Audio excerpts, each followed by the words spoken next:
All right. Sorry about that. So I'm just going to recap very briefly because I forgot to record what I was saying at the beginning. I'm talking about bearberry, whose Latin name is Arctostaphylos uva ursi. It's a perennial, low-growing shrub that has leathery, spoon-shaped leaves. It's used mainly to stimulate the kidneys and support the health of the urinary tract. And it does this by being a diuretic, which stimulates the kidneys to produce more urine. And in so doing, it can remove excess moisture from elsewhere in the body. And it is also pain relieving to some extent, and mildly pain relieving for the urinary tract, and fairly strongly antibacterial for the urinary tract, and very targeted in its antibacterial activities to the urinary tract, because it doesn't become antibacterial until it's been processed by the kidneys. And so it's not going to kill off good flora elsewhere in the body. It's just going to kill off flora in the urinary tract where none belong. And as a matter of combining, I often use it along with hibiscus petals, which are soothing and cooling, and have a flavor that kind of masks the taste of the uva ursi so that it's a palatable formula. All right. So the other herb that I wanted to talk about is butterfly weed or pleurisy root, Asclepias tuberosa. It is in the milkweed family, but it doesn't really have milky sap to it. The genus name Asclepias has some interesting lore attached to it.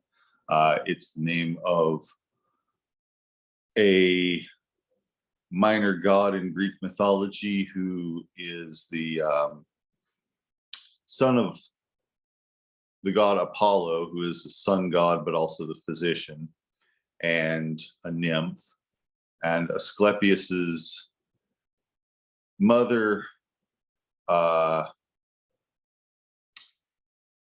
ran off with someone else while she was pregnant, and then one of the other immortal beings that was loyal to Apollo assassinated her, and he was born after his mother died, and then was given to the centaur Chiron to raise. And Chiron is sort of the god of physical medicine, of surgery, and I suppose physical therapy type things. And so he was raised partly by, so he had some of the healing abilities of Apollo. He learned skills of Chiron, and then Athena gave him a vial of Gorgon's blood, which he could use to perform miracles and resurrect the dead. And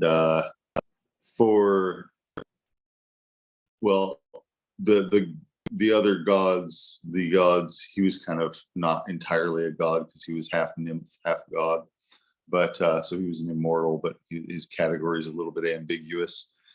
But Zeus was angered by his bringing back someone that Zeus had killed, and so Zeus killed him with a thunderbolt, and then this plant grew where he was buried. Although this species is, I think, native to the Western Hemisphere. I don't believe that it actually grows where he came from, but the genus name is after this character. The plant really probably didn't come to the world that way. It probably just grew from other plants like they do. But that's a story. It's a legend. And while Asclepius the plant doesn't bring people back from the dead, it sometimes does help to bring people back from going pretty solidly in that direction, because it has very good benefits for the respiratory system. And as you know, the respiratory system is something that if things go wrong with it, they can go wrong very quickly. You know, if your digestive system doesn't work very well and you can't eat for a few days, that's something you can survive. If your respiratory system doesn't work well and you can't breathe for a few days, well, you know, you really only last a few minutes. Or maybe you struggle through for a while. But this is a plant that breaks up blockages in the respiratory tract. It softens scar tissue a little bit, and it decreases inflammation. A lot of the time with respiratory problems, a lot of the time they become really severe because the lungs are made out of an incredibly large number of incredibly tiny spaces. So there are very narrow tubes that go into the lungs, or there's large tubes that branch into smaller tubes and smaller till they become microscopic pretty quickly. And these fill up these tiny, not exactly microscopic, but very, very small air sacs. So the lungs are sort of like foam. They almost have the texture of foam, but all the bubbles in the foam are connected to a network of tubes so that they can expand and contract. And they're very delicate tissue. They're very sensitive. They can become inflamed. And when they become inflamed, those tubules that are normally very small become even tighter because the walls of them are swollen. And so that can quickly lead to a situation of not being able to get enough air. And so an anti-inflammatory that works strongly on the lungs can be really helpful.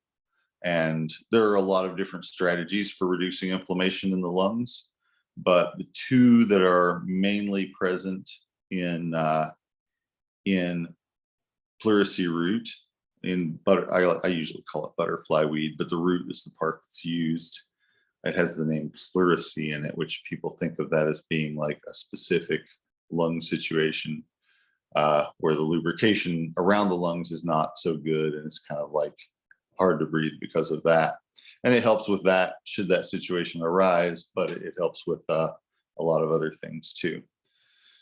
So butterfly weed, the root of it, has some steroids in it, some anti-inflammatory steroidal substances. These are molecules that they're messaging molecules. They act as messaging molecules in the human body with the ability to turn off the inflammation or at least dial it way down. So that's part of what they do when you take this plant for any inflammation, but especially for respiratory inflammation. It's really useful. It will work on inflammation throughout the body, but it has a pronounced effect on respiratory inflammation.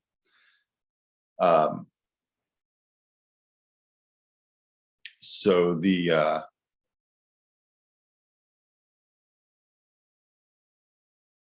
other thing that they're doing is that it contains some expectorants and some volatile compounds that get into your bloodstream and come out through your lungs. They're exhaled through your lungs. They have a cooling sort of effect, and they also can break up congestion or thin mucus or fluid and allow it to be expelled more easily. This is the one with the orange flowers. Yes, it's like looks like a milkweed, but it has orange flowers. And it's very loved by butterflies, and that's why I like to call it butterfly weed. Although lots of other pollinators come to it as well. I don't know, I may have a picture of it. I'm going to check and see if I have a picture of it that I can share.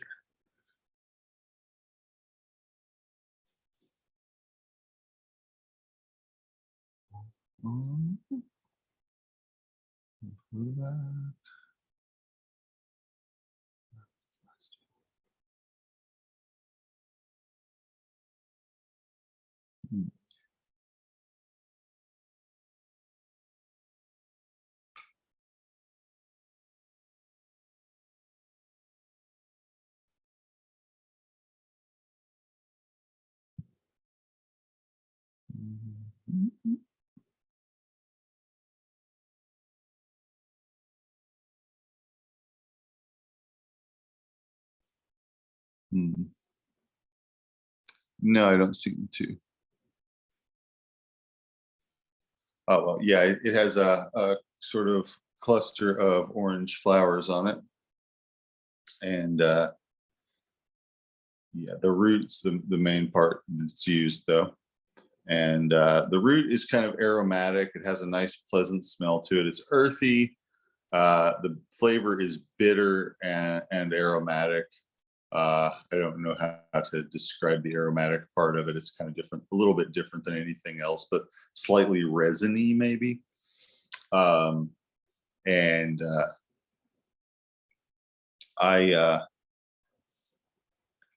yeah, I've used it quite a bit during the course of the pandemic. Used it a lot for people with respiratory stuff going on, respiratory symptoms, and so it tends to help. Even it's not something you have to save only for severe and dramatic times. It helps a lot with just common respiratory virus type symptoms, which we're seeing a lot of right now. By the way, we've got not only COVID, but we've also got the flu, respiratory syncytial virus, and miscellaneous other flu-like illnesses going on in our communities right now. So that's one reason why I bring up this herb, is because there's a lot of cold and flu type illnesses this time of year every year, and this year,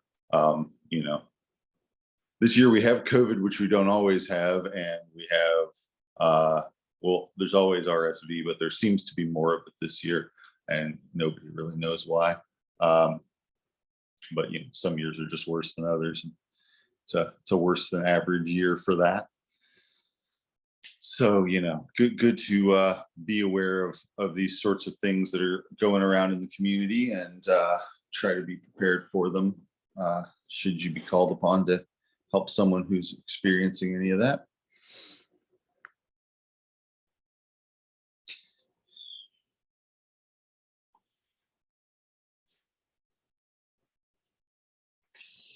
This question of, is it safe for kids and pregnant women? So it is definitely something I use a lot in kids. In pregnant women, I don't know of any specific problem that it would cause. It's not as though we tend to do a lot of experimenting on pregnant women to see if things will cause harm, but I don't know of any reason why it wouldn't be, or any case history that suggests that it isn't.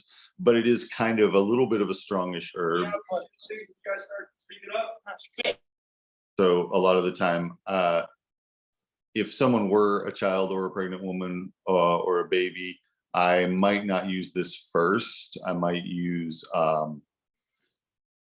thyme leaf, which is very, very mild, and that's for the expectorant part of things.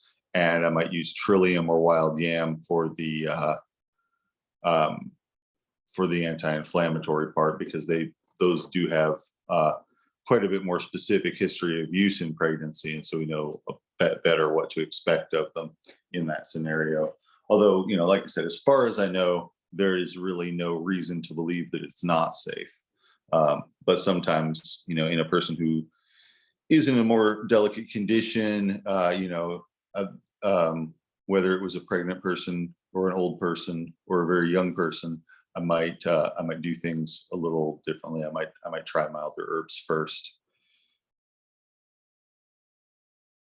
It's a question of, would thyme also be safe for breastfeeding? Yeah, I mean, it's a culinary herb, so people use it in their food and things like that. It doesn't seem to cause any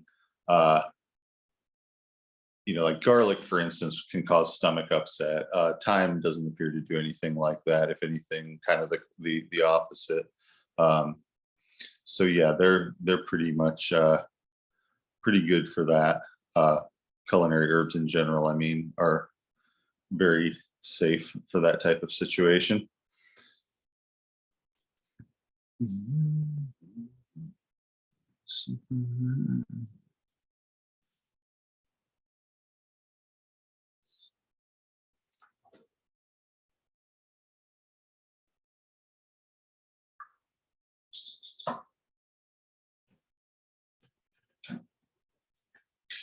All right. So then getting into what I wanted to talk about with the processing and crafting, the making of herbs, production. I wanted to talk a little bit about mushroom extracts specifically, because mushrooms are a little different than vascular plants. They're not really plants. By some measures, they're more closely related to animals than to plants genetically. Ecologically, they, act a little bit more like plants in that they stay where they're growing and don't, the individual ones at least don't walk around or move around or, act like animals. But they don't contain chlorophyll. They contain quite a lot of different substances than what plants contain, although there's some overlap. There are a lot of substances and types of substances that are common throughout living things. But funguses are similar to plants when it comes to making extracts of them. They're similar to plants in that they, on a cellular level, they have a cell wall, and then which is like a hard outer coating to the cell, and then some of the medicinal components are inside of that cell wall. So with traditional preparations of funguses all over the world in various different traditions of medicine, they are usually prepared as hot water extracts, as teas, either infusions or decoctions. So most of the things, nearly everything that is in mushrooms, shelf funguses, this doesn't apply in quite the same way to lichens, which are not purely funguses, but in terms of the mushrooms and shelf funguses and ascocarps, which are kind of a little bit different than mushrooms, although we usually just call them mushrooms. For example, morels, they don't have gills the way that a mushroom has, the way that a true mushroom has a cap with gills under it. Some other funguses like reishi or like porcinis, rather than having gills, they have pores under the cap, and maybe they don't have a stem, or maybe the stem is, kind of attached to the side of the fruiting body. And so you see that with reishis, with turkey tails, with porcinis, which are shaped like a regular mushroom. Shelf funguses, they have pores rather than gills.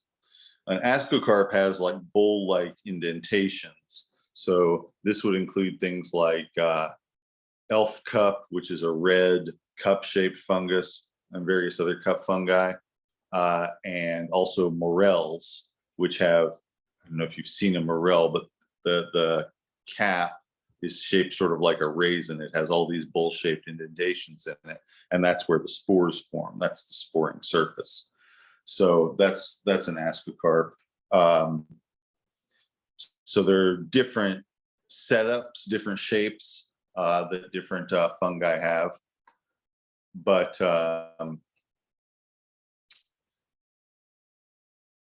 pretty much all of them have stuff in them that can be extracted with hot water. Specifically, one of the main things they contain are polysaccharides, which are starches. basically molecules made out of long chains of sugar molecules. And these will dissolve in water, especially hot water. They don't dissolve so well in cold water. And they tend to give a cloudy appearance to the water as they're cooked out of it.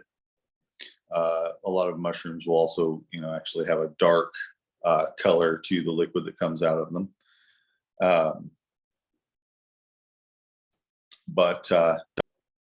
These polysaccharides, they're part of how mushrooms interact with the immune system.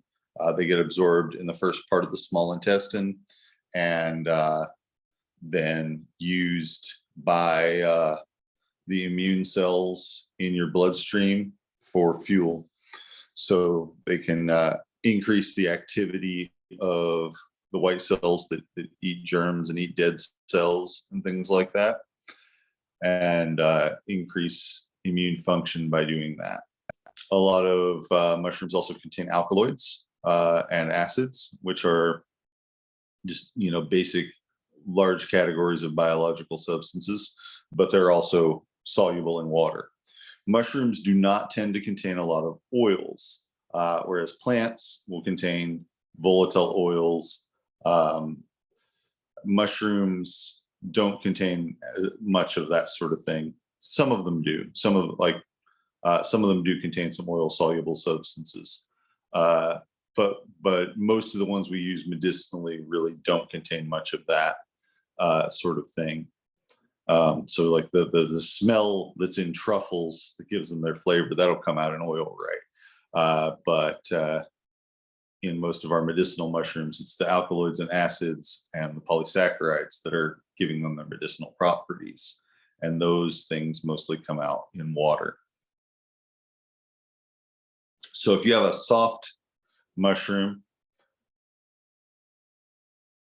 usually making an infusion is sufficient. You can have a dried mushroom and pour hot water over it and let it steep, and that will work with fleshy types of mushrooms, like, for example, psilocybin. People use that as a tea.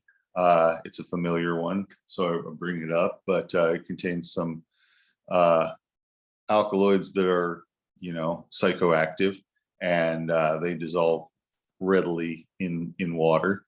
If you have something like turkey tail, it has a little bit of a firmer texture when it's growing, rather than feeling like it's made out of the same thing as edible mushrooms. It feels like it's made out of paper.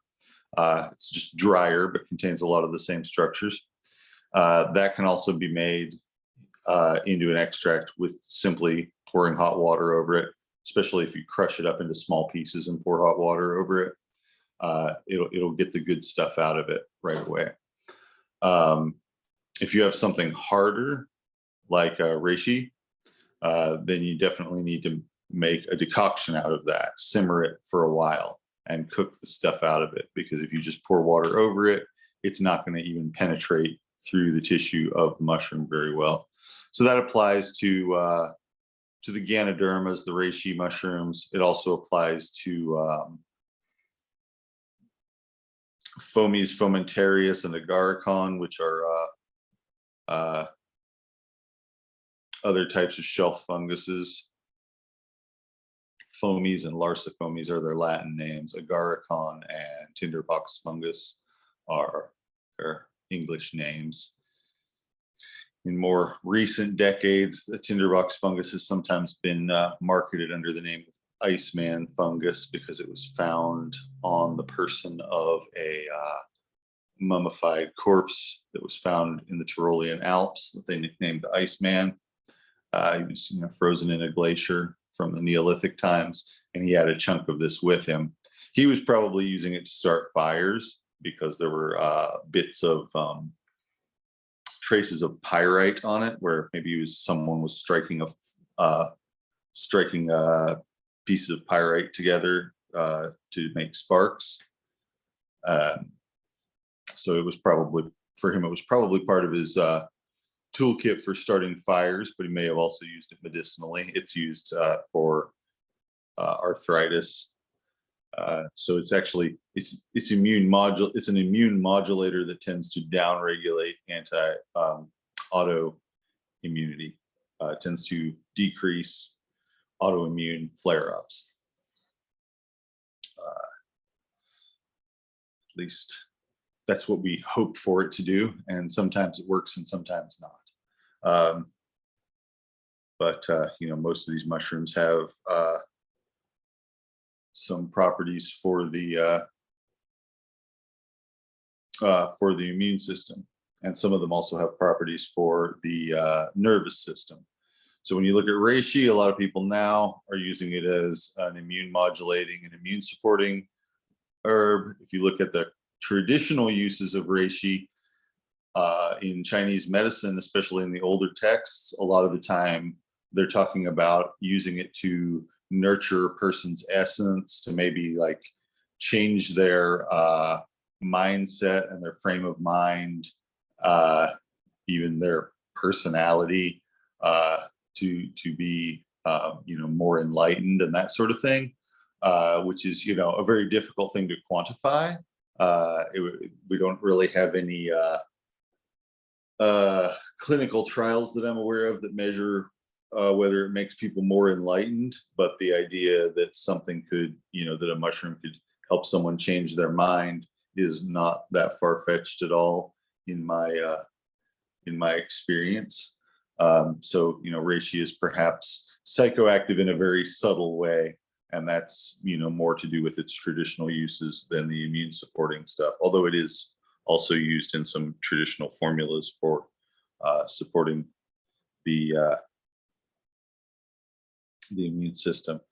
The name for the Iceman fungus, I will type it out here.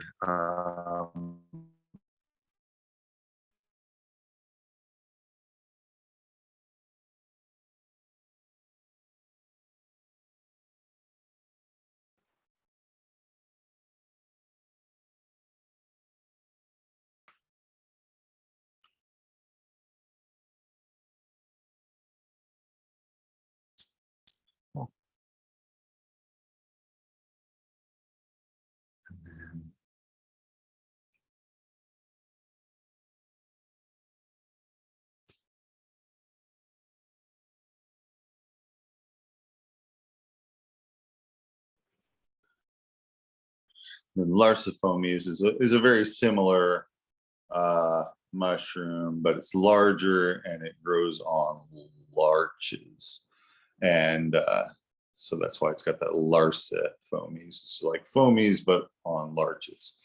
It grows on some other species as well, some other genera of trees as well, but it can get gigantic. Look it up and look at some pictures of it. It's a pretty impressive sort of thing. So yeah, on the whole, these tended to be traditionally produced using hot water, and it does a good job. The downside to a hot water extract is that someone has to make it up, and it's not shelf stable. And what I've found in my practice is that when I try to get people to do that, they just don't. And they come back and see me a week or two later, and I say, how did it go with taking the herbs? And they're like, oh, I didn't really do it. And consequently, they did not get any better, or any better that they did get wasn't because of that. So, after experiencing that frustration many times, I was interested in the 1990s when I read an article by an herbalist called Robin Klein, where she talked about double extraction, which has since become a very common technique, and which Robin herself has since kind of decided that she doesn't really like the idea of it very much, because she likes the traditional hot water extraction better, and she feels that it was an unnecessary step. But to me, it's actually helpful because it creates a shelf-stable product that people will actually take. So I'm going to talk a little bit about how that process is done, which is that, so in her process, she was working with reishi, which has to be done by decoction. and because it's hard material. It doesn't have to be done by decoction, but it traditionally is done by decoction, and it works better if you do it by decoction. So what she did in that situation was make a decoction of the mushroom the usual way, and then add alcohol to that, so that it created, so that you end up with something like, for instance, a 50% alcohol compound liquid, where you've made the decoction and then added as much pure grain alcohol to the decoction as you had of water in it already. That way you get something that's close to 50-50. Really, you can't buy completely 100% alcohol. You can buy 95% pure, 190 proof, as it's also called,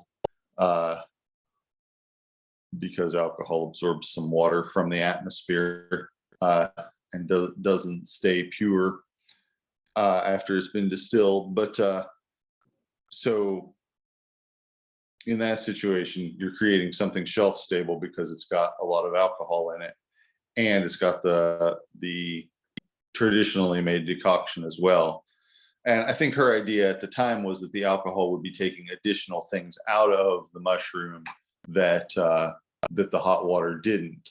And that's why she doesn't like that process anymore, is because she figured out that that wasn't necessarily the case. The alcohol might not be doing anything other than preserving it in that scenario.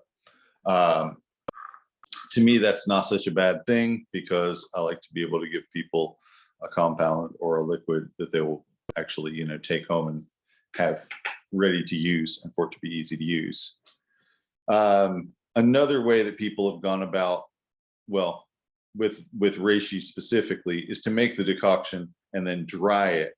And the way you would dry it is by having a hot plate or pan or something like that, and spraying the decoction onto it and letting the water evaporate, and then using a spatula to sort of scoot the dried material over to the side, and continuing to do that until you accumulate enough of the powder to do something with, like put it into a capsule, or maybe mix it with some other things and put that in a capsule. Or I showed you before that I had the little instant coffee made with reishi. So it's a mixture of the powder that I just described, a dried decoction basically, and instant coffee, which instant coffee is it's essentially a dried water extract as well, but of coffee. So that's another approach. I don't really use that approach normally. I've done it just to try it out, but I don't use it normally because it's very labor intensive. There are also products out there that are just powdered reishi mushroom. And with reishi in particular, I have my doubts as to how much of that is actually going to make it out of the mushroom and into your digestive tract, because it's, reishi is hard the way that wood is, and we're not really made to digest things that are that stiff and that hard. So even after it's been powdered, it's kind of like trying to digest sawdust. You'd probably get some of the stuff out of it, but maybe not the full effect of it as it passes through the digestive system. So that's another strategy that's out there, is to just grind it to powder and use it, use that powder. But yeah, I have my doubts as to how well that works. So with the double extraction, that's how you would do it for reishi, is that you would, make the decoction and then add the alcohol to it. With softer bodied mushrooms, I usually go the opposite path with it, which is to add the alcohol and let the stuff soak in the alcohol, let the alcohol extract whatever it's going to extract from the mushroom, and then add the hot water to finish off the job. And this part always seems to mystify people or confuse people. but it's really pretty simple. As far as getting the finished product, you just want to use, if you start out with something that is close to 100% alcohol and you cut that by half with hot water, you're going to end up with a finished product that's a little bit less than 50% alcohol. If you start out with something like vodka, you're going to end up with a product that's about 20% alcohol once you've added an equal amount of water. So 20% alcohol is still shelf stable as long as you keep it sealed. If you have it exposed to the air, it might eventually kind of turn vinegary on you. But if you have it sealed, it's still a shelf stable type of thing, and you can still use it that way. So that's the way that I've made extract of lion's, which I think I have some here. Yeah, I have some. This is a lion's mane extract that is made through that same process. You see it's kind of got an orange color to it. And that orange color actually mostly comes out in the alcohol. I don't know exactly what the substances are that make it the color that it is. But that is made with vodka with 40% alcohol used to cover the mushroom, you know, basically in an equal weight to what the mushroom was, because the mushroom has quite a bit of water in it too. And then on top of that, I didn't make this one, Aoife made it. So she added 500 milliliters of alcohol, and then 500 milliliters of vodka, and then 500 milliliters of hot water, of boiling water, and then let that steep. And so that results in a 20% alcohol double extraction. But you add the alcohol and let it sit in the alcohol for 4 hours or perhaps overnight. How long do you leave it in the alcohol before adding the water? So usually I would do that for, a lot of the time I would just do it overnight because it's a simple way of doing it and I'm not in a hurry, and that's sufficient. You know, if you needed it to be faster, you could chop it up into smaller pieces, you could shake it, you could keep it at a slightly warmer temperature, and any of those would speed up the process of the alcohol extracting whatever it's going to extract. But just like with the reishi, the hot water is actually doing most of the extraction, or at least most of the substances that are being extracted are capable of being extracted by the hot water. So, you know, some of them are also going to come out into the alcohol. Some of them are also going to come out into the water that's in the alcohol. But once it's all combined, I leave that for a week or so. Even though, you know, obviously it's only hot for the first couple hours. And at that point, most of the extraction is done. But I do leave it for a little while just to make sure that, you know, anything that is going to get extracted has done so. Because we don't know all the substances that are in any given medicinal therapeutic material. So you want to err on the side of allowing for more extraction than you know you have to have, than just going by how long it takes some particular substance that may have been measured to come out. For instance, if you take a tea bag or some tea leaves and you pour cold water over them and let it sit for 45 seconds and then pour the water off, it will have gotten almost all the caffeine out of the tea bag. It won't be a very nice cup of tea though. It probably would be kind of a stretch to even call it tea, but it would have gotten the caffeine out of it. So, you know, that's the substance in tea that people pay the most attention to, but not the only one in there. And so, you know, it's good to let things steep for a while. But with the alcohol specifically, before adding the hot water, I would usually do it for a few hours, sometimes overnight. If I were going to do it with a hard material, if I were going to do the alcohol first on something like reishi, then I would probably let it steep for a month, because it's very hard and nothing's going to even come out of it in the first few hours. But in a soft material like the lion's mane, stuff's going to come out pretty quickly. Which is why I don't do the reishi that way, incidentally, is because the hot water is going to take stuff out of it quickly, whereas the alcohol at room temperature would take stuff out very slowly. I would consider turkey tail kind of in between, but closer to, as far as how it acts, closer to the soft stuff than the hard stuff.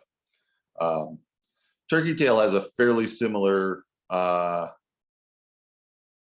texture to what just like a regular table mushroom or a shiitake or something like that has when it's dried, when it's dehydrated. So, if you buy dehydrated shiitakes, which you can buy, usually Asian grocery stores sell them, or, Meijer has them in the Asian food section. If you get dried shiitakes, they have about the same texture as a turkey tail, just kind of papery. You can break them apart with your fingers pretty easily. Reishi, on the other hand, is more like a chunk of wood, and foamies is like a chunk of particularly hard wood, or it's not really that hard. It's light for how dense. I mean, it's light for how hard it is, but it's got a hard shell on it, horn-like outer layer. But so it would, with turkey tail, I would consider it more something that you could do with an infusion rather than a decoction, more like the lion's mane than like the reishi in that regard.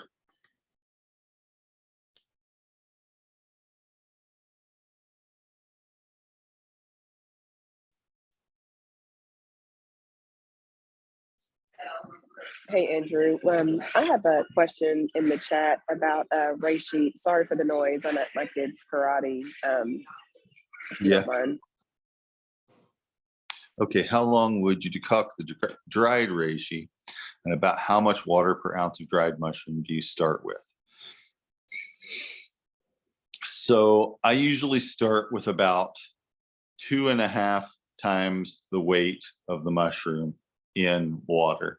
So if I've got, say, 100 grams of the fungus, I would probably want to use 250 milliliters of the water, which is not a lot volume-wise compared to what the fungus is going to take up. So that's usually what I would start with, just kind of like barely enough to cover it, or enough to make it into sort of a muddy mixture if it were a powder. And I would usually simmer it, decoct it for maybe 10 minutes or so. That part is going to depend on how big of chunks the mushroom material is in. And you might have to do 20 minutes if it were in bigger pieces, and you might only have to do 5 or so if it were powdered. But I would usually do, for me, it would be somewhere in between, where it would be crushed up into small pieces with some powder mixed in, and I would do it for 10 minutes or so. And then I would add that same amount of liquid that I used as water, say 250 milliliters for the 100 grams of the plant material. I would use that again in the alcohol, so that you end up with 500 milliliters of liquid to the 100 grams of fungus material. Hope that makes sense. Yes, perfect. Thanks so much. Basically 5 to 1, with half of that being the liquor and half of it being the water, hot water. So is this very similar to how you told us to do the usnea? Very similar to how I would do the usnea, and the usnea and other lichens as well. I usually do with the alcohol first, and then the infusion version of this process. because the lichens contain some things that are not in funguses. They contain some resins and some acids that are not very easily dissolved in water, even some volatile oils, and things like that that are not going to come out in pure water as easily. They would come out by cooking them in oil, or that would come out by using alcohol. So they're what are called non-polar solutes, meaning that the molecules don't have a positive charge at one end and a negative charge in the other end, the way that water molecules do. So they don't mix with water all that well. And for those things, alcohol is really helpful. Oil is also, helpful in what people would have been using before they had purified alcohol. So, in the span of herbal medicine, tinctures are kind of new. They've only been around for 1,000 years or so. And they haven't been everywhere for that whole time, because you need special equipment to produce them that, most people haven't traditionally had access to. So tinctures really only became mainstream in the 1600s or so. And before that, people would use a lot more alcohol. If they needed something with alcohol, they would extract it in white wine, or they would use oil instead of alcohol to absorb the same types of substances. So yeah, with lichens, basically I'm using the alcohol and then pouring the hot water over that and letting that do its extraction. And that's what I would do with usnea, and it's also what I would do with shield lichens like Parmelia and Parmatrema, and it's also what I would do with rock tripe some of the time. Sometimes with rock tripe, I do try to make an infusion for it, because that's sort of something that's that I'm often using as a anti-inflammatory and soothing type of thing for the digestive system, and it works better as a broth. So sometimes I would make that up for somebody and tell them to keep it refrigerated. That's another option, is to prepare a hot water extract, prepare a week's worth of it in advance for somebody, and then have them keep it refrigerated. And, most people have a refrigerator that they can do that with. And, it's not as much work as telling them to make tea and things like that. Although it is still sometimes, people do still take it as a little more of a difficulty, partly just because they have to swallow a larger quantity of liquid, I suppose. But you can make something, you can make a week's worth of something and have people refrigerated, and most herbs will keep that long as a tea in the refrigerator.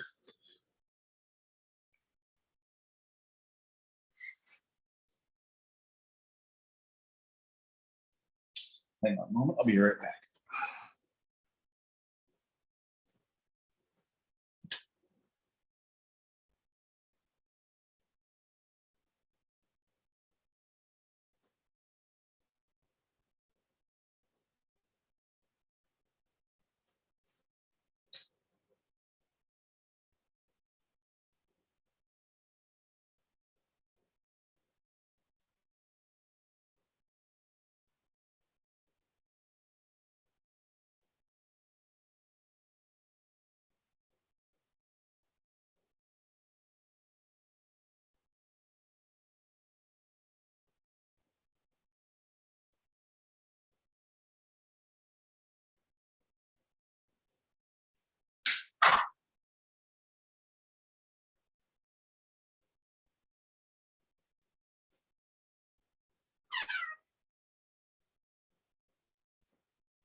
So then, as far as the process of making a double extraction, this is not exclusively for mushrooms. It's something that is useful for mushrooms, especially in terms of creating something shelf stable from them.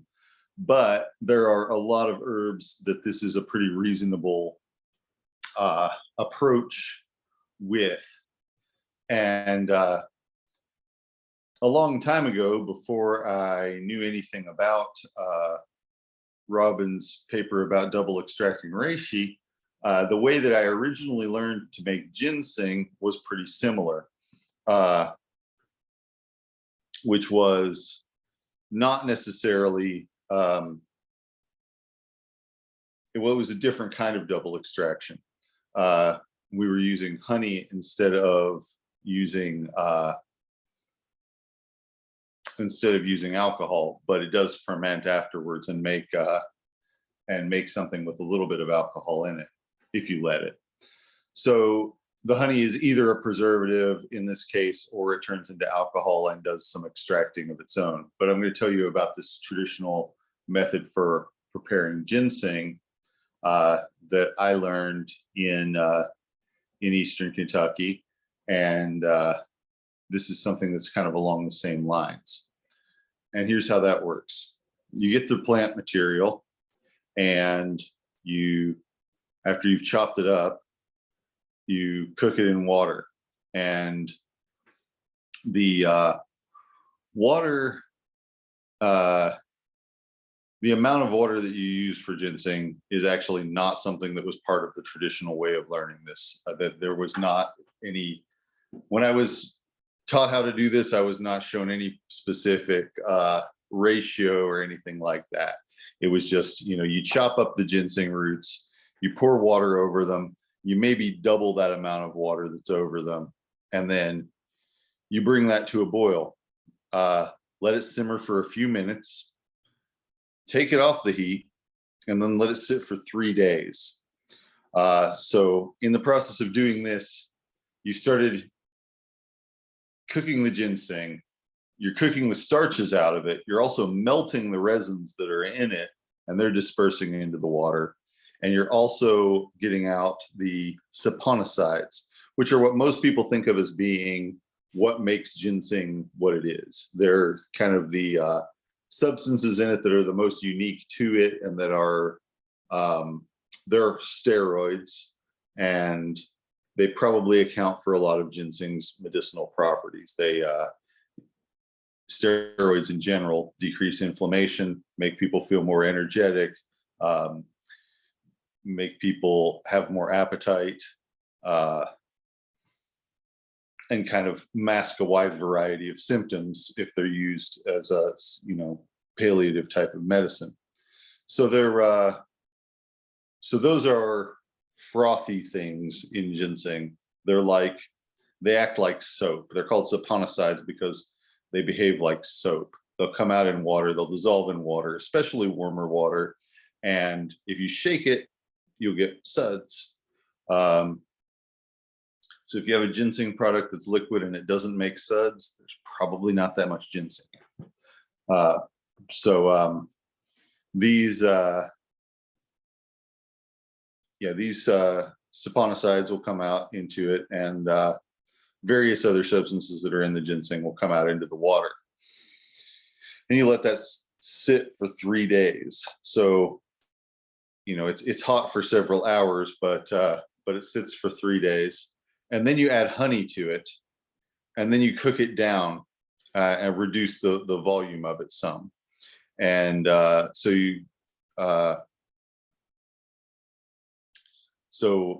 I said, this was not like a recipe that had specific measurements or anything, more of just a process. But the honey would be pretty significant in quantity. It would be, maybe a quarter as much as what the water was. And then you would cook that down some so that some of the water evaporates. And then you're left with a liquid that's perhaps half honey and half water. And then you strain that. And if you keep that at room temperature in an unsealed container, it will ferment some. It'll get fizzy, and it'll make something that is sort of like a hard cider, or just really, it won't get very alcoholic, but it'll get a little bit of alcohol and a little bit of fermentation happening in it, because the honey makes it hard for anything other than yeast to grow in there. but yeast will grow in it, and it will ferment some of the sugars in the honey into alcohol. Or you can put it in a canning jar and can it and seal it, and it will just stay the same. It won't ferment in that situation. Not if you do it right, anyway. And then that's essentially what you might call a syrup or an electuary. It's a medicinal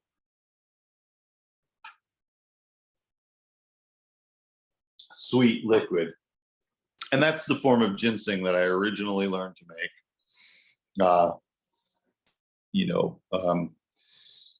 When I was first learning about ginseng as a child. And I still make ginseng that way some of the time, especially for my own personal use. But it's a little bit fussy to handle. So I do make a tincture of ginseng as well. But my tincture is a similar process. It's kind of a derivative process where I'll do exactly what I described doing with the reishi, which is to take 100 grams of ginseng and then add, and this is fresh ginseng in this situation, because I would make it right after I harvest it. If I were doing it with dried ginseng, I would probably soak it in water and let it rehydrate before I made the thing.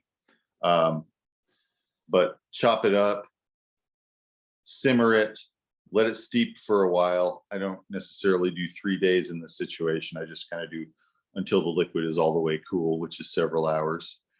But yeah, simmer it, then let it cool, and then add enough alcohol to make a 5-to-1, enough vodka to make a 5-to-1 extract.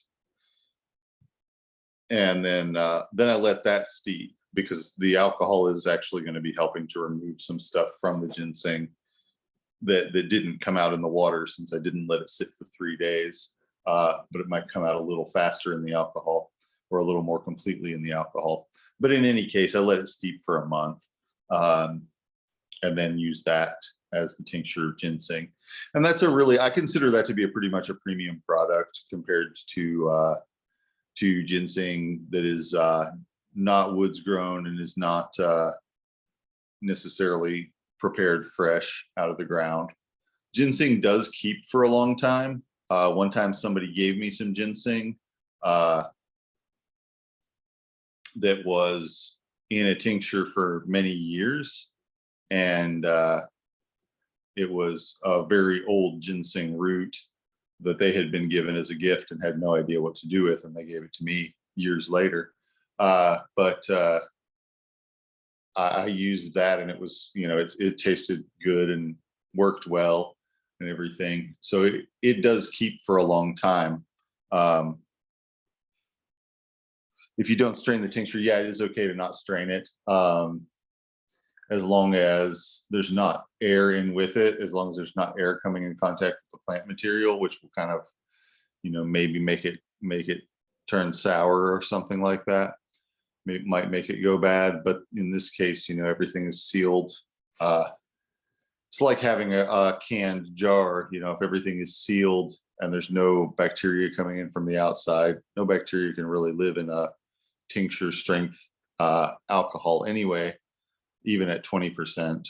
Although if you're planning on keeping something for longer, shooting for closer to 50% and using a more pure grain type alcohol is going to be probably a better idea. Sometimes 20% alcohol tinctures will get a little bit vinegary, but not much. Very, very little microbial activity can go on in 20% alcohol, and none can go on in a 50% alcohol or even 40% alcohol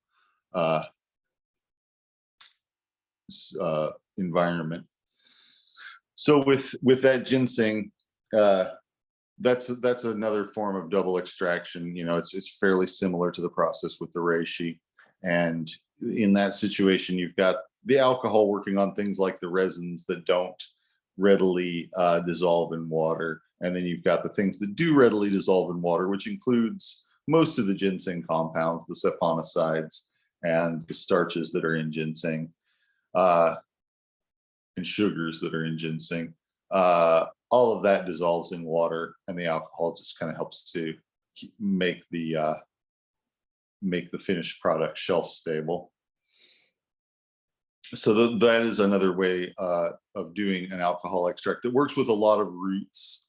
It works with a lot of barks to do the double extraction type of process, where there's a decoction stage and then there's a maceration in water and alcohol stage.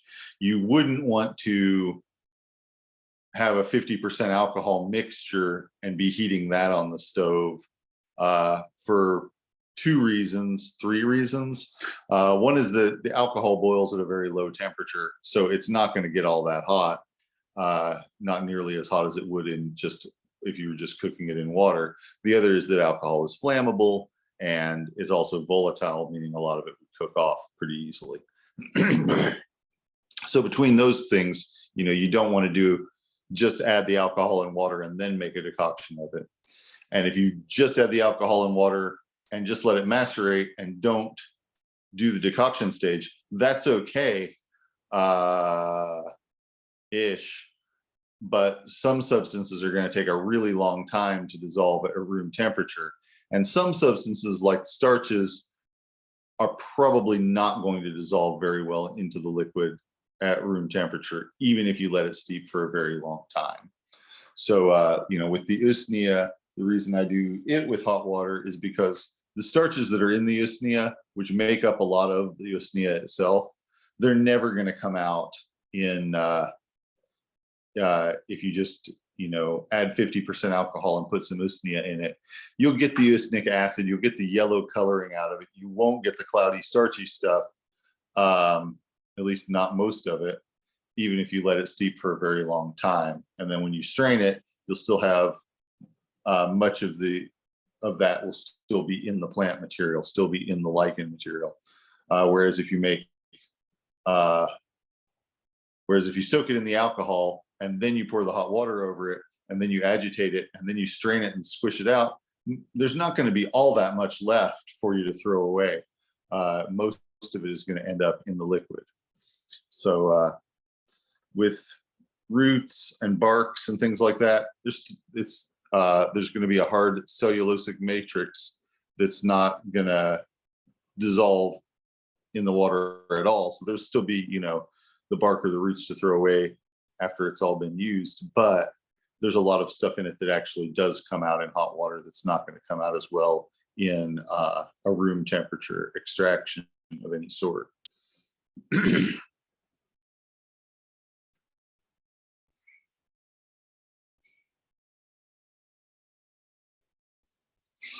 So yeah, I use this especially for roots, sometimes for barks as well, but especially for roots because a lot of them just have a lot of water soluble things in them, because the nature of roots is such that the fluid, the watery sap that's flowing through the plant is transporting stuff in and out of the roots. And so a lot of the time there are things in the roots that are either starches or saponins or other substances that can dissolve in water. So they're in there, but they're locked in pretty tight in the physical structure of the root in a way that that hot water is good for getting it out. So when working with roots, especially, and to some extent also with barks, woods, and other hard materials, it can be really helpful to make a decoction and then add the alcohol. Just using the same portions you would if you were going to make a tincture, but just adding the alcohol portion of the tincture after you've boiled it in the water portion of the tincture, or brought it to a boil and simmered it in the water portion of the tincture. And again, this is my way of doing things, and not every herbalist out there is going to be doing it this way. And that doesn't necessarily mean that they're not getting good results with their products or with the people that they're working with. But, I at least have an articulable reason why I'm doing it the way that I'm doing it. And, it seems to work pretty well. And so that's why I'm teaching it the way I'm teaching.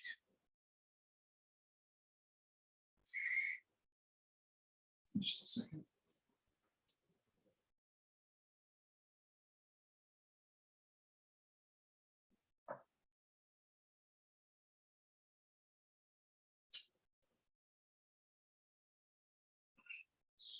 So now another technique with tincture making that's kind of along the same lines that I want to talk with you about is something that would work with softer plant material, especially leaves and flowers, and especially leaves and flowers that have been finely crushed up, ground up, something like that. And that is percolating them using alcohol and water. And so sometimes,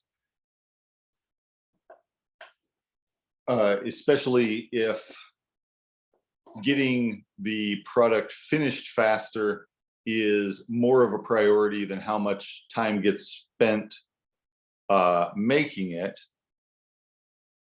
then I might do it with a percolation that involves a two-stage extraction. In other words, if I needed a batch of thyme leaf extract, if I needed some thyme tincture and I needed it tomorrow, if there's lots of people having respiratory symptoms and congestions and things like that, and I run out of the time that I have, say that happens. Normally when I make thyme, I just make it in a maceration. I put the alcohol and the water and the thyme together and I let it steep. And that does a perfectly good job. And strain it off and use it after it's been in there for a few weeks.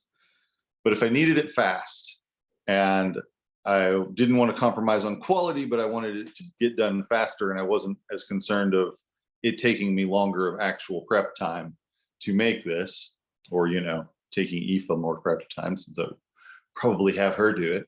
What I might do is a percolation that was a two-stage extraction.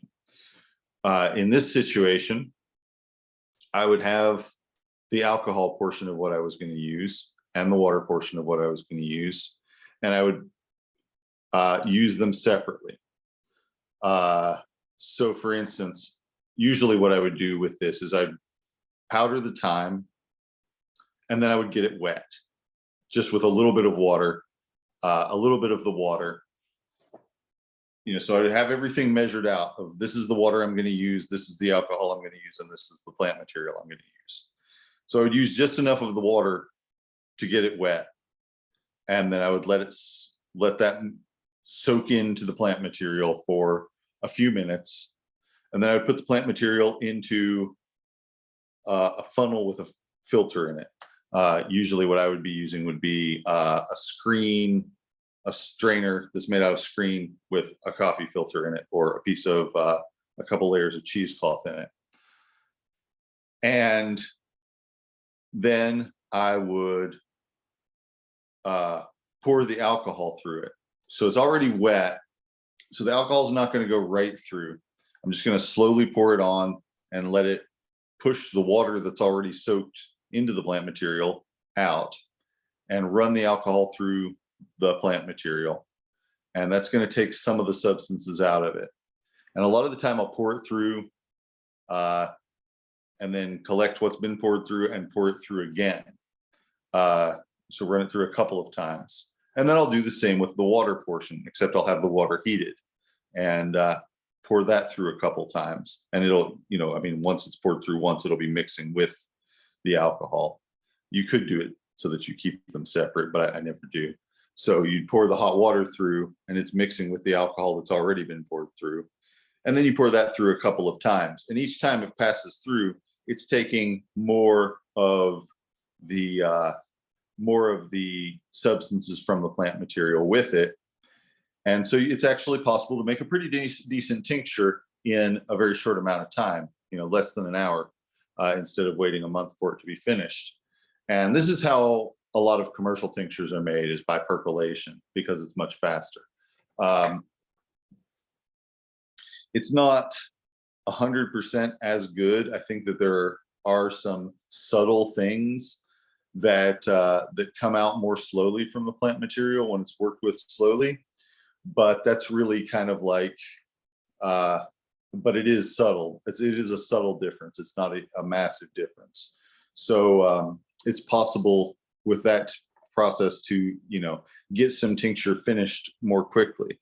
Hang on a second.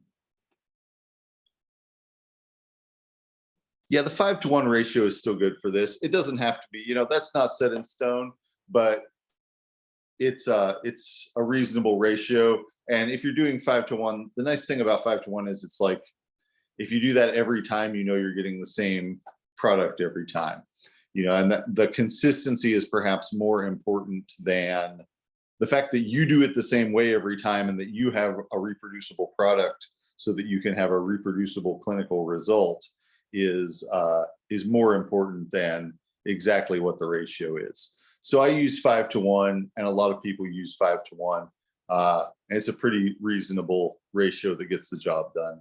But it's more important that it be a consistent thing than that it be, a specific ratio. So, because, for example, with thyme, if I needed to use more of it, I could use more of it. It's not like something where the dosage has to be really specific or anything like that. It's just more about knowing that you're giving somebody the same amount that you've given before, so that you can, have a good idea of what to expect in terms of results.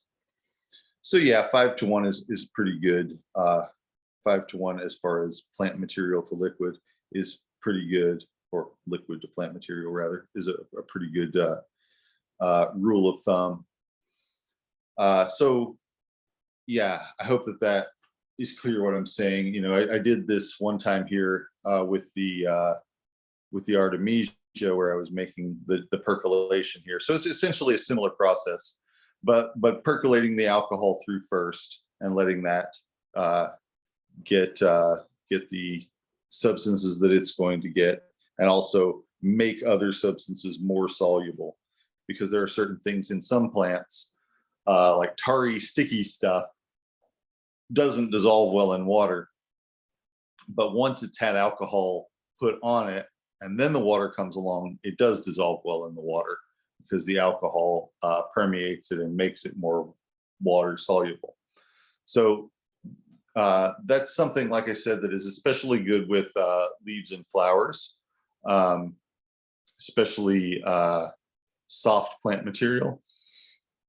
And it's a way of extracting things pretty quickly. And, like I said, something that it's not usually my way of doing it with a lot of plants, but it is something that I would do and did do during the pandemic, for instance, when things were really busy and I needed things to be done more quickly.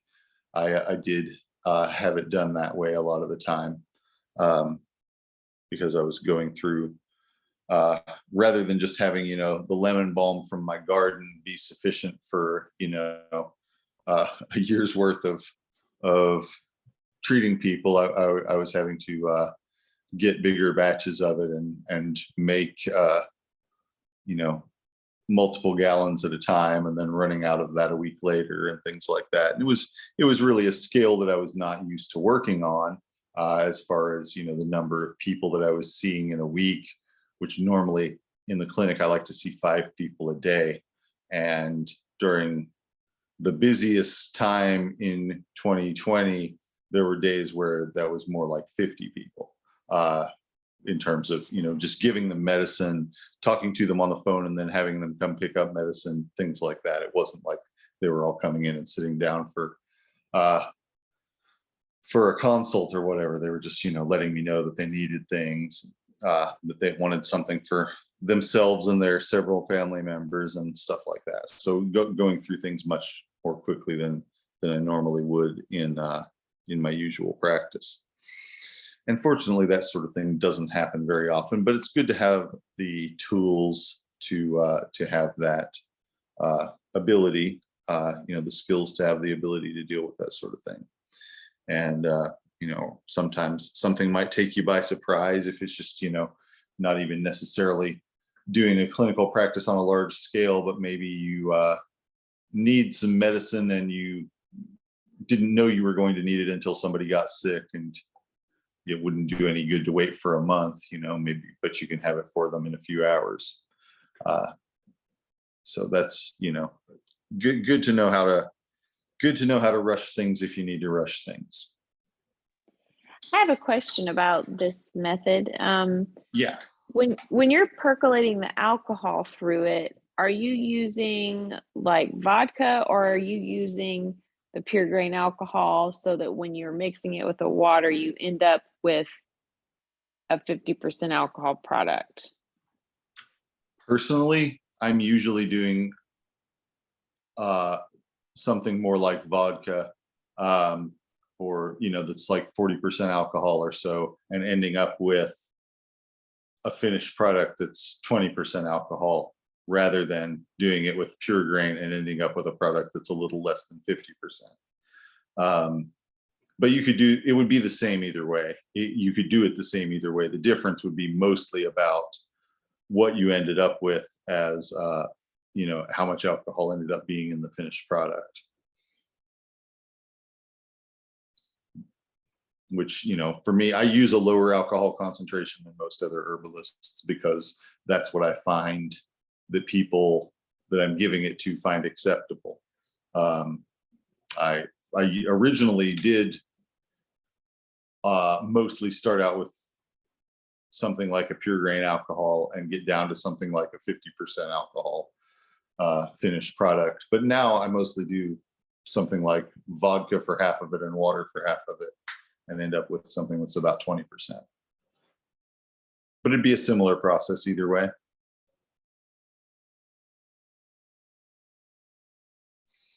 Thank you. Yeah. So one more related instance in which I would use something like a double extraction process would be if I were making a tincture of a resin, or of something that mostly contains resin or pitch or other sticky, tarry substances. And one example of that would be myrrh, which I have some of here. Good Christmas time herb, right? And another example of that would be, say, if I was making something out of pine needles, might do the same thing, or pine pitch. Sometimes I just make it, tincture of the pine sap, which you can gather in tears or chunks off of the bark of the tree sometimes. So if I were making either of those into a tincture, I would do a different kind of double extraction, sort of. In this case, it's not exactly an extraction, because you're actually dispersing the entirety of the resin into the liquid. So it's more of a liquefaction than an extraction, right? You're not like taking the resin out of something. I mean, with the pine needles, you'd be taking the resin out of something. With just the pine pitch or just the myrrh, which is also chunks of sap, you would be more liquefying it rather than extracting it. But in this situation, because just like I said before, the sticky stuff doesn't want to dissolve in water on its own. But if you solubilize it by permeating it with alcohol, then it will. And for that, I do like to use a high concentration alcohol, something that's more than 75% alcohol, and to start with, for the alcohol portion of the double extraction process. So with that, I would just cover it with the alcohol, just put enough alcohol in to cover the plant material, the sap, and then leave it. And usually what will happen is that a lot of it will soak into the tar, and maybe the tar will actually absorb it and get melted by it, or absorb it, and the chunks of sap will swell up and become larger, and there won't necessarily be a lot of visible separate liquid. But sometimes there still is, and sometimes you just kind of look at it and I was like, did any of that even go into the resin or not? And it can be hard to tell. But what you're doing there is making the resin more soluble. You're solubilizing the tar so that it can be dispersed in water. So if you were to just soak it for a few months in just the alcohol, say if you were doing like 5 parts of 75% alcohol to 1 part of the to the tree sap, whether it's the myrrh or the pine or whatever, eventually it would dissolve, or most of it would dissolve. You'd have some gummy stuff left behind, and then you'd have some, color changing in the liquid clear part, but it would stay pretty clear. And that's how some people make it, and that's not how I make it. The way I make it is to add just enough of the alcohol to cover the thing, and then pour boiling water on it, and then vigorously agitate it with the boiling water on it while it's hot, while it's very hot, and shaking it until, and this melts the sap, and the sap disperses throughout the water. If you put it under the microscope, it's actually tiny little droplets of the sap dispersed throughout the water, but they're not, it doesn't separate back out, or maybe there will be some sediment that settles to the bottom, but it doesn't, you get a muddy water type of finished product, rather than a nice clear finished product, but it actually has more of the medicinal substances from the sap in it. So it's cloudy, it's not, crystalline and pure looking, but it's not just the volatiles, it's not just the light end of what's in the tree sap that you're taking out. It's the whole thing. You're getting the starches, you're getting the resins, you're getting the aromatic acids, fatty acids, everything dispersed throughout the water. So that is how I make tinctures of resins, including myrrh and frankincense, but also including pine pitch, pine tar, which is the same thing as pine pitch, only burned, so like kind of cooked out of the wood by burning it. So you get white pitch, which is just the sap, black pitch, which is the burned sap.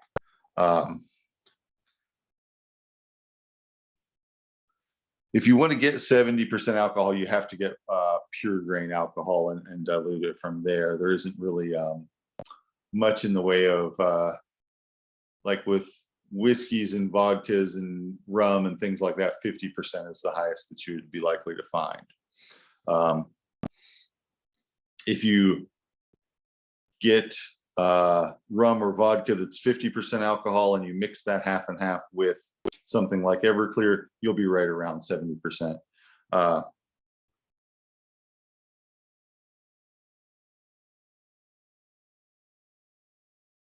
Can you get rum that's 70%? I wasn't sure. You can, it's all about how they distill the stuff. When it comes out of the still, it can be close to pure alcohol, but they often add water to it to make it, a consistent 40% or 50% or whatever. But pure grain alcohol, you can get like, Everclear or something like that. That's at 95%. And I don't use that sort of thing very much, but sometimes I do for this sort of thing. If you do it with just 40% alcohol to solubilize it and then the hot water, it doesn't work as well. You get more sticky stuff precipitating out of it, and you end up with, you don't end up being able to distribute the entire mass of the sap throughout the liquid. How long was the process on the alcohol and water in the last? So with the alcohol part of it, it's about, it depends on how finely you ground it or the texture of it. So with myrrh, which is usually very crushable and very dry, and you can grind it right up into powder, moments, seconds, it doesn't really make much difference. For pine pitch, which is usually like one solid chunk, and you can't really grind it or break it up into pieces, you might want to leave it for a couple hours before you add the hot water. So yeah, it really depends on the particle size of the tree sap. But anywhere between, say, a few hours and instantly, depending on how finely crushed up or particulated it is. Okay, good to know. Gretchen's a pirate. She knows about rum. She says there's a few high alcohol rums. Bacardi 151 is a overproof rum. So, okay. That's good to know. And the thing about rum too that makes it nice for tincture making is that it is hypoallergenic. There are people out there who are sensitive to corn and wheat and things like that that are used in the production of a lot of grain alcohol, but rum is made out of sugar, and it's basically impossible to be literally allergic to sugar. People have all sorts of negative reactions to it of other sorts, but it's not something that people can really be allergic to in terms of like a histamine mediated allergic reaction, at least not a direct one. So it's people are less likely. There are fewer people who would not be able to tolerate white rum than there are who would not be able to tolerate alcohols made out of grains. But it is more expensive, generally speaking. Although individual prices and results may vary, of course. So yeah, that's how I would do resiny type of things. And so myrrh and frankincense are two good Christmassy examples of it. But some other things that I would produce that way would include the pine pitch or various other conifer pitches. There are also some gums like Ferula asafoetida that I do that way that come from plants in the celery family.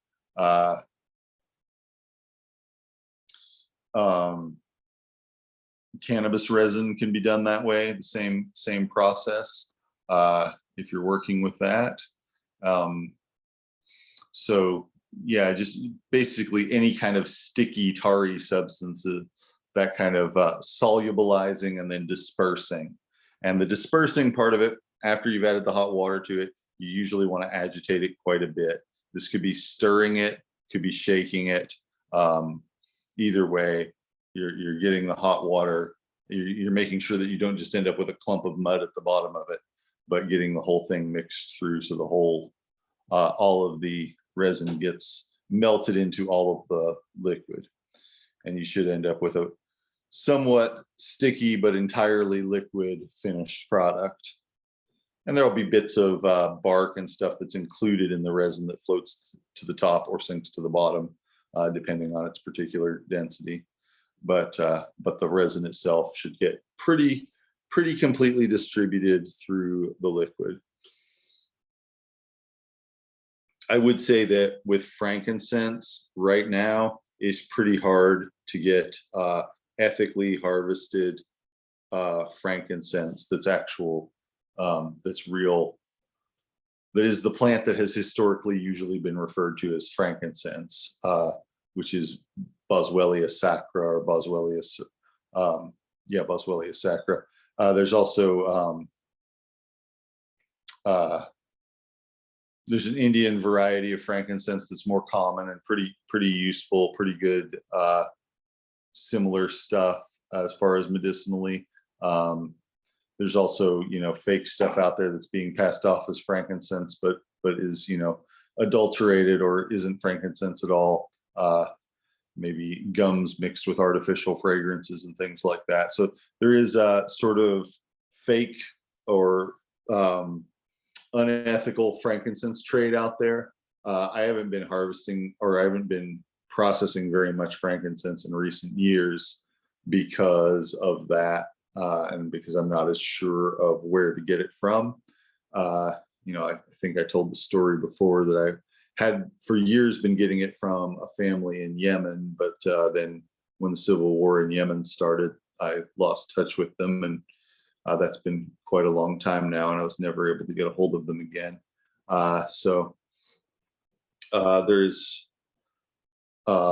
are a few people who are herbalists with connections to communities in the Middle East that have maybe some more direct lines on some frankincense, but it can be hard to find. It can be hard to find quality and know that you're getting good quality and know that it's being harvested in a sustainable and responsible manner right now. So that's something to be aware of. But Boswellia serrata is the Indian version of frankincense. It's pretty it's more available and less ecologically sensitive, just because its range is different and its growing conditions are a little more flexible, I suppose. So that's something to keep in mind. But yeah, this double extraction process, useful for mushrooms to some extent, very useful for resins, and can be expedient for making tinctures out of soft plant materials, and can also be helpful as far as quality for making plant materials that are harder, like roots and barks, into tinctures. So it's a good technique to be familiar with and to play around with, and learn to do, try out some, and see what kind of results you get and what you like, because this phase of herbalism, the part of it of production, is something that is very different from one person to the next. It's kind of just a lot like cooking. People have their own recipes and things, but the most important part is to find what works for you, find what you like, and then be able to produce that consistently, so that you know what to expect from the product you're giving somebody, so that when you're trying something that you've had success with before, that you're able to have success with it again, because you're actually able to give somebody the same product, or as close as it's possible to get, given the limitations of different plant material out there. But being able to have consistent products for your own practice, and your own, whether that practice is in a clinic, or whether it's just with the people around you, your own process, you're being able to do it in a way that's consistent is more important than what that consistency actually consists of, is what I'm trying to say. It's more important that you find a way of doing it that works for you, and stick with that to the best of your ability, so that you can get consistent, reproducible results in your work.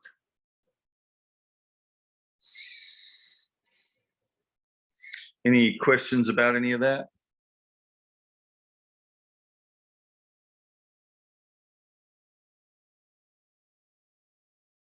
All right, so I've got a question that says, with blood in the urine, what part of nettle would you utilize first, and then switch to uva ursi when the bleeding subsides, or question mark? Also, do you work with butterfly weed more as a decoction or tincture?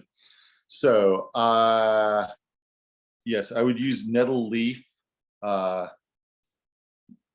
ideally in the form of tea, for the blood in the urine type of situation. That is one of the things I might use in that situation. And it's yeah, I would use that until the blood subsides, and then I would try the uva ursi, or I might use it in combination with the uva ursi after the bleeding had subsided. So then with the butterfly weed, I am usually using that in tincture form, and usually I am producing that tincture like I described earlier, as a double extraction, with decocting it and then making the tincture of it. You can make a decoction of it. It's something that the main stuff that's in it does come out in hot water, is hot water soluble. The volatile compounds in it are a little more soluble in alcohol and water than they are in water by itself, but the steroids in it are just completely water soluble. And so either one could work, but I've mostly been doing it in tincture form. For the most part, I find tinctures really convenient, so I use them a lot of the time. If it were, if I were sick myself and I was going to make the medicine, I would probably do it as a decoction, because the hot liquid is helpful and soothing to the respiratory system as well. And, helps with congestion and things like that. But, without, like I said, getting people to go along with that at home, especially if they're sick themselves, You know, they might not have the energy to make it and things like that, and it doesn't keep so well. So, you know, it's often just easier to use it as a liquid extract, as an alcohol and water extract, instead of making it as a decoction. But either one is a perfectly acceptable way to use it. I have a question about decoctions and Yeah. infusions. So if you were to make like a large batch of a decoction or an infusion and Mhm. refrigerate it to last you through the week, can you rewarm that if you prefer it warm? Is that going to mess with anything that's in that? No, you can do that. You can do that. You know, you probably wouldn't I mean, you could overcook it and cook off some of the volatile substances or whatever with some herbs, but no, for the most part, that's fine. You know, you can heat it back up and it's not gonna be much different. And, you know, a lot of the time, the hotness is actually gonna be more beneficial than anything cooked off would be detrimental. So, you know, that's probably what I would do myself if I were keeping a batch of tea, especially if it were something I were drinking large amounts of. Sometimes I make time tea and just have people take like a shot glass full of it at a time. And with that, you know, who wants to heat up a shot glass worth of liquid? But it seems like maybe more trouble than it's worth, although you could. But I usually don't tell people to do that. But with other things, yeah, heating it up is nice. You know, having that warm liquid is soothing and healing, and I think that is important too. It's comforting, right? To have a nice warm beverage. But so yeah, that's usually something that I would suggest people do. Yeah, I was just thinking, if somebody was sick and you wanted to make them something, but it's good to drink warm stuff when you're sick. So I was just like, well, Sure, you're gonna sure. mess things up. Nah, you know, any messing up of anything that would do would be trivial. You know, it wouldn't really, unless you like just boiled the heck out of it or something, it wouldn't, you know, damage anything. Awesome, thank you. Yeah. Just all right. Okay, so any other questions about all of that? I know we covered quite a bit of process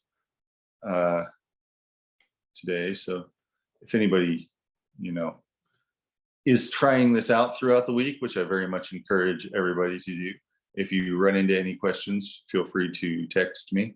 I will, you know, try to get back to you as quickly as I can.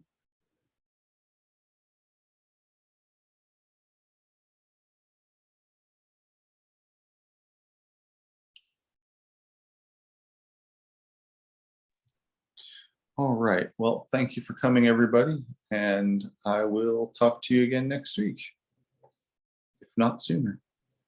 Thank you. Thank you. Good night. Thanks. Good night. Thanks. Good night.